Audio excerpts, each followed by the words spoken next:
চোখের পলকে ছুটে এলো দানবীয় কাদা পানির স্রোত। বাঁচার জন্য দিকবেদিক ছুটছে মানুষ।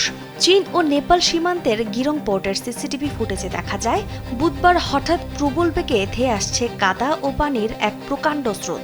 মুহূর্তের মধ্যে পানির তোর পুরো বন্দর এলাকায় আঘাত হানে এবং সেখানে থাকা বহু যানবাহন ও মানুষকে ভাসিয়ে নিয়ে যায়।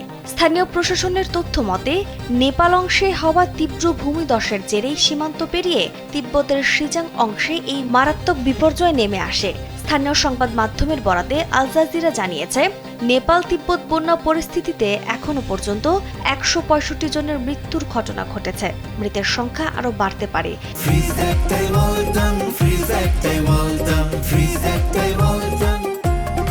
এছাড়া নিখোঁজের সংখ্যাও বেড়ে ১৫০০ জনে দাঁড়িয়েছে।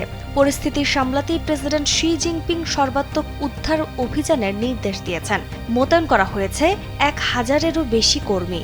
বরাদ্দ হয়েছে ২২ কোটি ইউয়ান এবং ৩০,০০০ ত্রাণ সামগ্রী। এদিকে সীমান্ত এলাকায় এই বিধ্বংসী হারপা বানিয়ে দেশটিতে জারি করা হয়েছে সর্বোচ্চ সতর্কতা।